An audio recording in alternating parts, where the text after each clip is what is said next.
তুমি যদি একজন এইচএসসি 26 ব্যাচের পরীক্ষার্থী হয়ে থাকো তাহলে তুমি এই ভিডিওটি না দেখে পরীক্ষার হলে যেও না। কি বললাম ভাইয়া, যে এই ভিডিওটা না দেখে তুমি পরীক্ষার হলে যেও না। তো আজকে আমরা আলোচনা করব তোমরা সব থেকে যে সমস্যায় বেশি পড়ো, যে ভাইয়া পরীক্ষার হলে 3 ঘন্টা টাইম ম্যানেজমেন্ট আমরা কিভাবে করব। অর্থাৎ আমরা যতই পড়াশোনা করি, যতই বিভিন্ন জায়গাতে প্রাইভেট পড়ি, কোর্স করি, আমরা সেই পরীক্ষার হলে 3 ঘন্টা সময় যদি নিজের মতো করে ব্যবহার না করতে পারি তাহলে আমাদের A+ পাওয়ার স্বপ্ন পরীক্ষার হলে কিন্তু আমরা মাটি করে দিয়ে আসি। তো আজকের ভিডিওতে আলোচনা করব আমরা যে কিভাবে আমরা পরীক্ষার হলে 3 ঘন্টা সময় ঠিকভাবে ব্যবহার করব। ওকে, তো দেরি না করে চলো আমরা স্লাইডে চলে যাই।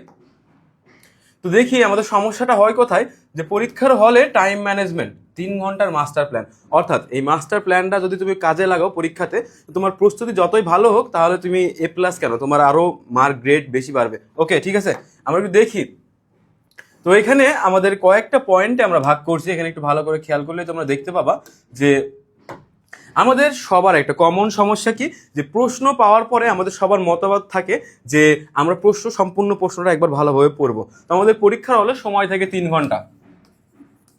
এই 3 ঘন্টা সময়ের মধ্যে যদি আমরা প্রশ্নটা পড়তেই 15 মিনিট লাগাই দিই তাহলে কিন্তু আমাদের পরীক্ষার জন্য সময় কমে আসলো, তাই না? তো আমি জাস্ট বলবো তোমরা জাস্ট একবার চোখ বুলাই নিবা। চোখ বুলাই নেওয়ার পরে যে প্রশ্নটা তোমার সবথেকে বেশি কনফিডেন্স, যেটা আমার খুব সবথেকে ভালো লিখতে পারবো আমি, সেই প্রশ্নটা লেখা শুরু করবো চোখ বন্ধ করে, যার কোনো কিছু আল্লাহর নাম নিয়ে লেখা শুরু করবা। তারপরে যেটা বলি যে আমাদের সময়টা বাঁচবে, এবং সময় কি, সৃজনশীল লেখার ক্ষেত্রে আমাদের কয়েকটা বিষয় ভাগ করা লাগবে। এবং সে কি ভাগ করা লাগবে, আমাদের সৃজনশীল লেখার জন্য আমাদের 30 মিনিট সময় থাকে কোথায়, 30 মিনিট MCQ। তাইলে 3 ঘন্টাতে সময় হয় 180 মিনিট।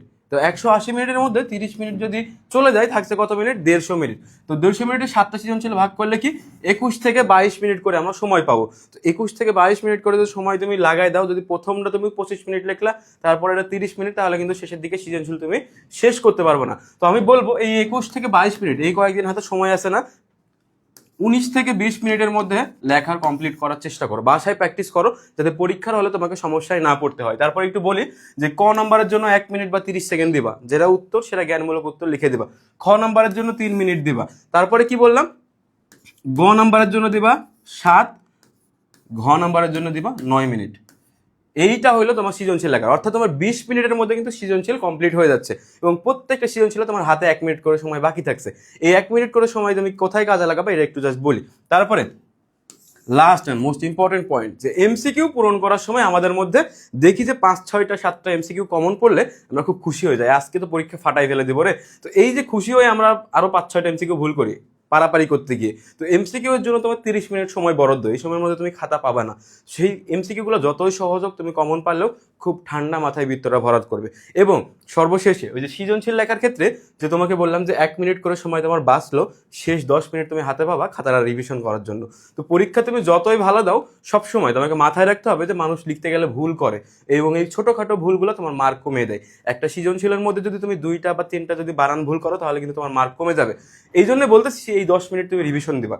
তো সর্বশেষে যে বললাম, এই একটা মাস্টার প্ল্যান তোমরা পরীক্ষার জন্য সাজায় রাখবো, এবং এইটা যদি পরীক্ষাতে কাজে লাগাইতে পারো তাহলে তোমাদের এইচএসসি 26 ব্যাচের পরীক্ষাতে তোমরা আসো যারা, তাদের A+। তো হেলিকপ্টার মিলন হোক আর যেই হোক, কেউ আটকাইতে পারবে না। তো ভালো থাকো, সুস্থ থাকো, তোমাদের সাথে আরো একটা নতুন ভিডিওতে দেখা হবে।